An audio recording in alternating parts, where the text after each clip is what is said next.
देश की पूंजी है। ये सब की सब नरेंद्र मोदी अपने 2-3 मित्रों को, लोग लाखों करोड़ रुपए का लोन ले सकते हैं। किसान लेता है, लोन लेता है, 50,000 रुपए का, लाख रुपए का लोन लेता है, वापस नहीं दे पाता है, एकदम उसको कहते हैं डिफॉल्टर। अगर अरबपति लोन लेता है, वापस नहीं दे पाता, तो उसको डिफॉल्टर नहीं कहते, उसको कहते हैं ये तो नॉन परफॉर्मिंग एसेट है।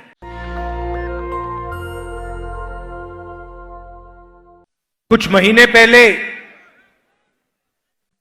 हमने ये भारत जोड़ो यात्रा कन्याकुमारी से शुरू की और आज सुबह हम हैदराबाद पहुंचे।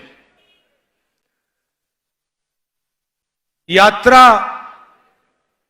नफरत और हिंसा के खिलाफ है। बीजेपी और आरएसएस देश में सिर्फ नफरत और हिंसा फैलाने का काम कर रहे हैं। एक भाई को दूसरे भाई से लड़ाने का काम कर रहे हैं।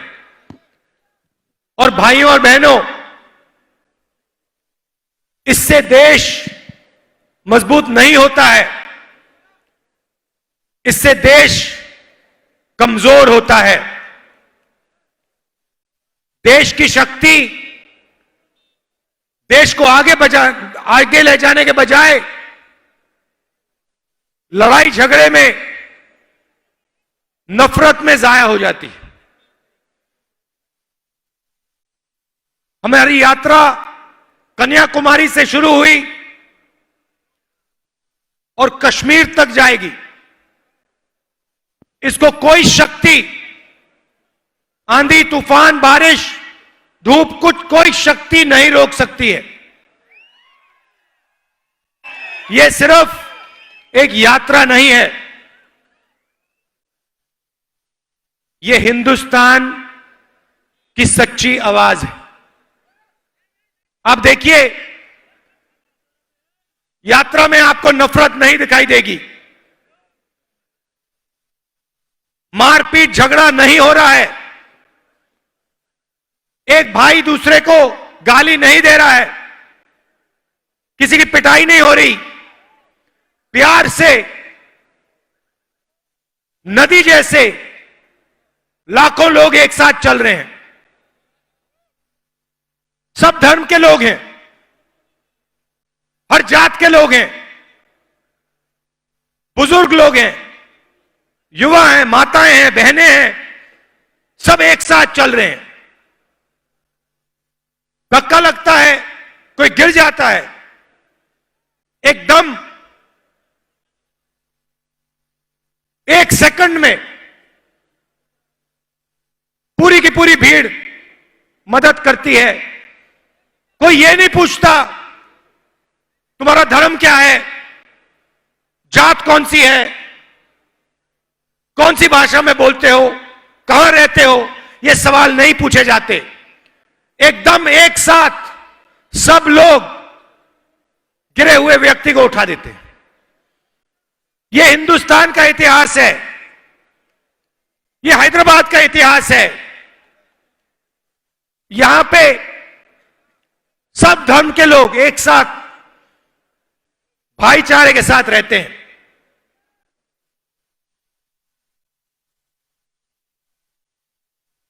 यह आपकी सच्चाई है।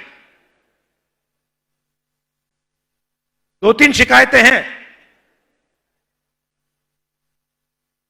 मैंने सोचा था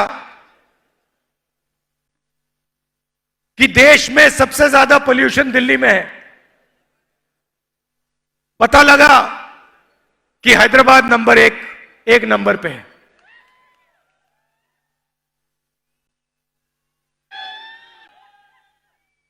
और जब से यहां टीआरएस की सरकार है, तो यहां पे अब देखिए, सड़कों पे चले हैं,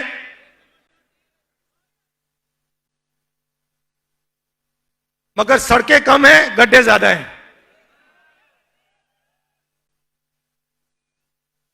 तो आपका जो इंफ्रास्ट्रक्चर है, जो होना चाहिए,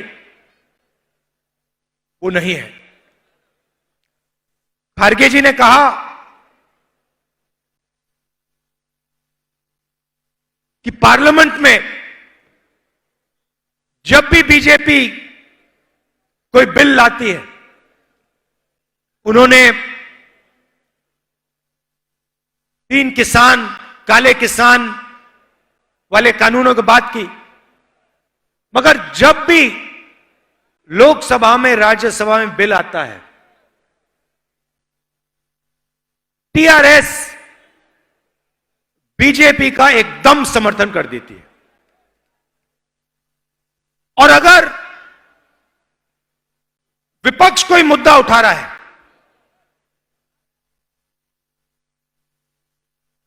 ध्यान बांटने के लिए एकदम टीआरएस के लोग कोई और मुद्दा उठाना शुरू कर देते हैं। भाइयों और बहनों, बीजेपी और टीआरएस एक साथ काम करते हैं।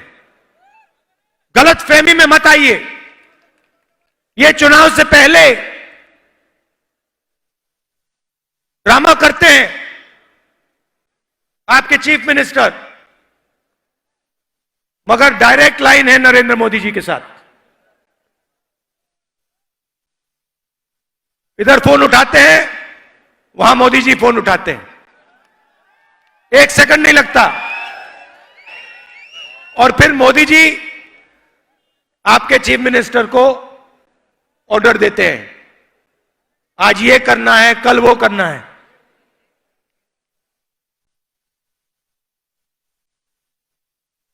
मैं अब महीनों से चल रहा हूं तेलंगाना में। कितने, 7-8 दिन हो गए, 7 दिन हो गए। किसानों से मिल रहा हूं,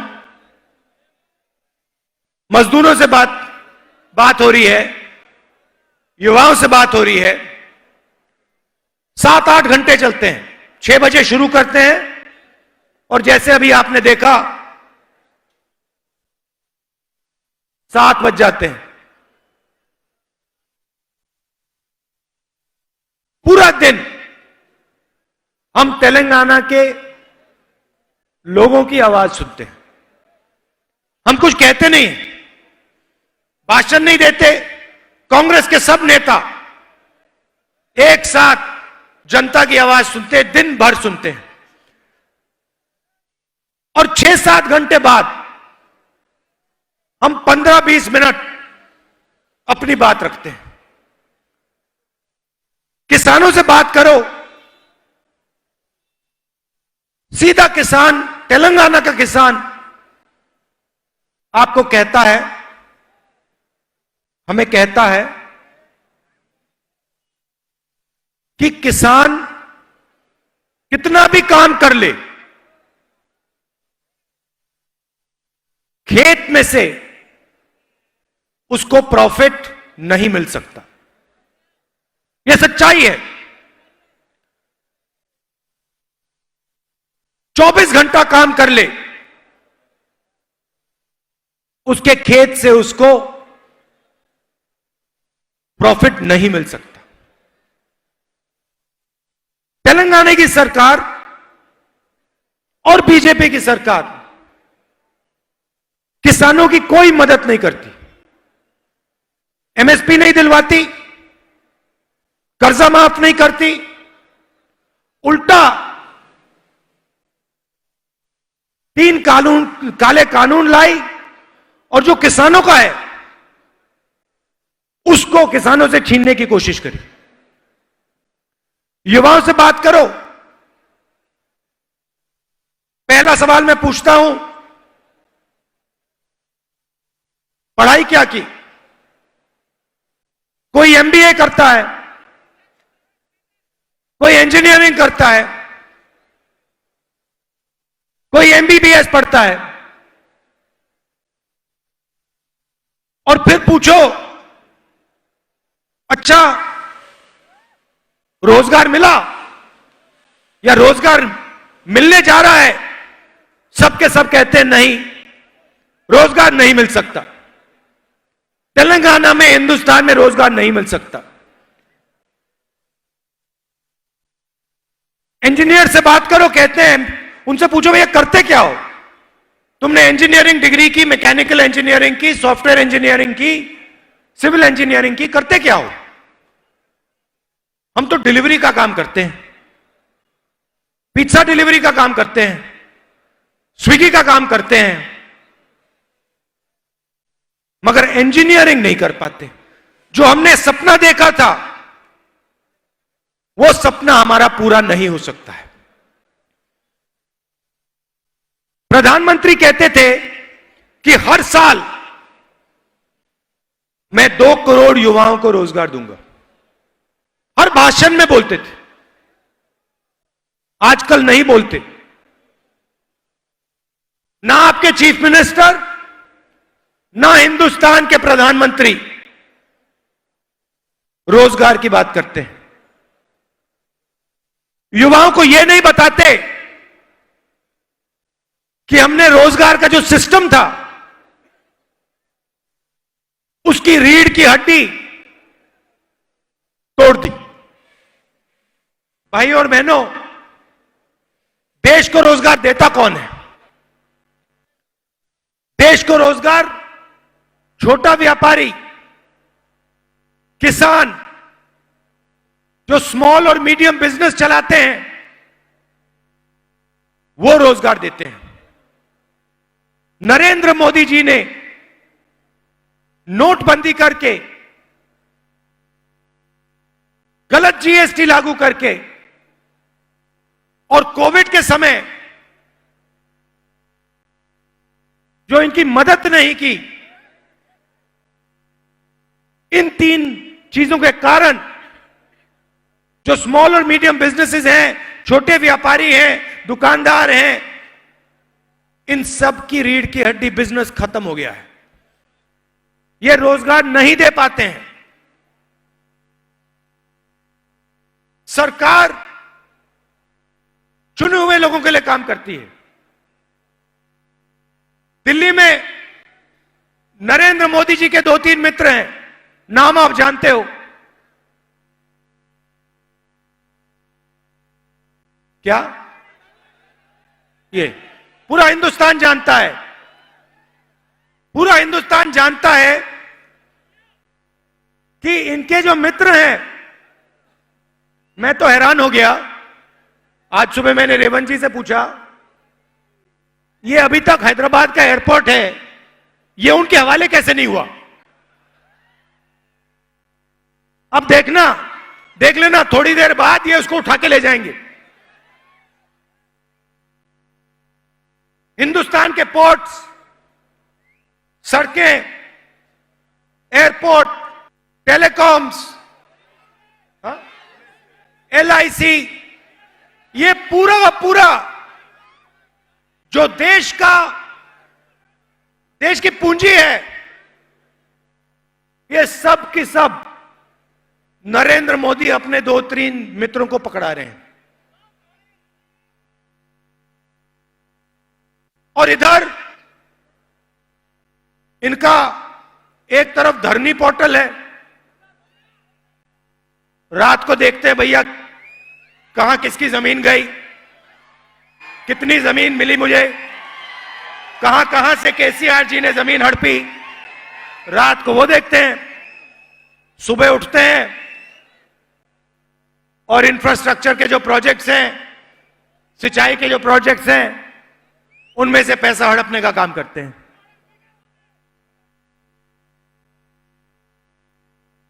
और आप लोग एक तरफ बेरोजगारी, दूसरी तरफ महंगाई। अच्छा भैया, नरेंद्र मोदी जी कहते थे सिलेंडर बहुत महंगा हो गया है, 400 रुपए का हो गया है, याद है आपको? 400 रुपए का हो गया। अच्छा भाइयों बहनों, सिलेंडर कितने का है आजकल? अब प्रधानमंत्री जी इसके बारे में क्यों नहीं बोलते? उस टाइम कहते थे पेट्रोल का दाम 65 रुपए हो गया है, आज कितना हो गया पेट्रोल का दाम? एक शब्द नहीं बोलते। तो आप लोग, हिंदुस्तान के गरीब लोग, मिडिल क्लास के लोग, एक तरफ बेरोजगारी, दूसरी तरफ महंगाई, इन दोनों के बीच में आप पिस जाते हो, दब जाते हो। और पूरा का पूरा फायदा 2-3 उद्योगपतियों को मिलता है। वो जो भी सपना देखना चाहते हैं देख सकते हैं। उनको एयरपोर्ट चाहिए, पोर्ट चाहिए, जमीन चाहिए, एक सेकंड में उनको मिल सकती है। मगर अगर एक छोटा व्यापारी अपना बिजनेस चलाना चाहे, अगर एक दुकानदार लोन लेना चाहे, नहीं मिल सकता, सवाल नहीं उठता। ये लोग लाखों करोड़ रुपए का लोन ले सकते हैं। किसान लेता है, लोन लेता है, 50,000 रुपए का, लाख रुपए का लोन लेता है, वापस नहीं दे पाता है, एकदम उसको कहते हैं डिफॉल्टर हो, जेल के अंदर कर देते हैं। डंडे मारते हैं, लाठी मारते हैं, जेल के अंदर कर देते हैं। मगर अगर अरबपति लोन लेता है, वापस नहीं दे पाता, तो उसको डिफॉल्टर नहीं कहते, उसको कहते हैं ये तो नॉन परफॉर्मिंग एसेट है। तो दो हिंदुस्तान बन रहे हैं, एक चुने हुए अरबपतियों का, जो भी करना चाहते कर सकते हैं, इनके लिए कोई कानून नहीं है, जो भी सपना ये देखना चाहते देख लेते हैं, पूरा कर देते हैं। और दूसरा हिंदुस्तान गरीबों का, किसानों का, मजदूरों का, मिडिल क्लास का, छोटे व्यापारियों का, स्मॉल और मीडियम बिजनेस चलाने वालों का, उसमें आपको कोई सपना नहीं दिख सकता। और अगर आपने सपना देखा, पूरा होने का सवाल ही नहीं। यह है हिंदुस्तान। इसीलिए हमने भारत जोड़ो यात्रा शुरू की, महंगाई के खिलाफ, बेरोजगारी के खिलाफ, और ये जो हिंसा फैला रहे हैं, नफरत फैला रहे हैं, इसके खिलाफ। आप देखिए, आज सुबह हम हैदराबाद में आए, 7 घंटे चले, लाखों लोग आए। आपने अपना पूरा प्यार, पूरी शक्ति यात्रा को दे दी।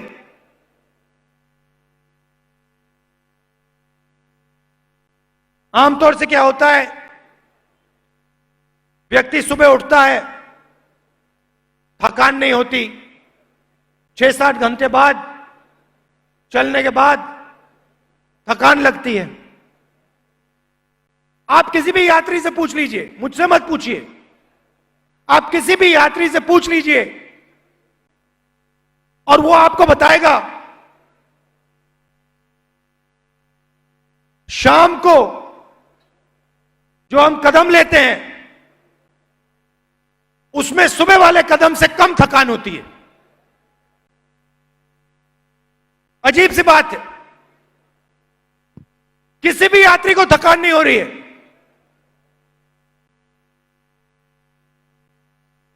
1300-1400 किलोमीटर चलनी है, किसी को थकान नहीं हो रही। सुबह 6 बजे उठते हैं, 7-8 घंटे चलते हैं, अगले दिन उठते हैं, फिर चलते हैं।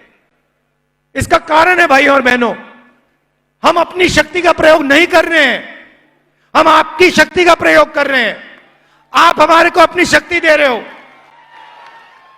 आप हमारे को अपना प्यार दे रहे हो, अपना भरोसा दे रहे हो। इसके लिए मैं आपको दिल से धन्यवाद करना चाहता हूं। और हैदराबाद जो इंफॉर्मेशन टेक्नोलॉजी का सेंटर है, जिसने पूरे देश देश का नाम रोशन किया है पूरी दुनिया में। हैदराबाद को मैं दिल से धन्यवाद करना चाहता हूं और याद दिलाना चाहता हूं आपको कि अगर आप इंफॉर्मेशन टेक्नोलॉजी के सेंटर रहना चाहते हो, अगर आप आगे बढ़ना चाहते हो, तो हिंसा के साथ, नफरत के साथ आप आगे नहीं बढ़ सकते हो। सवाल नहीं उठता। प्यार और भाईचारे के साथ यह प्रदेश और यह हैदराबाद आगे बढ़ेगा। यह आपका इतिहास है, यह आपकी हिस्ट्री है, यह आपका कल्चर है, यह आपका डीएनए है।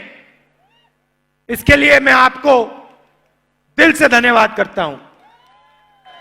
बहुत बहुत बहुत बहुत धन्यवाद। नमस्कार, जय हिंद। नेशनल दस्तक की आपसे गुजारिश है कि अगर इसको बचाना चाहते हैं तो नेशनल दस्तक को सब्सक्राइब करने के लिए रेड कलर के सब्सक्राइब बटन को दबाएं, फिर बेल आइकन की घंटी दबाएं। नेशनल दस्तक को बचाने के लिए बहुत जरूरी है कि हर खबर को शेयर करें, लाइक करें, कमेंट जरूर करें।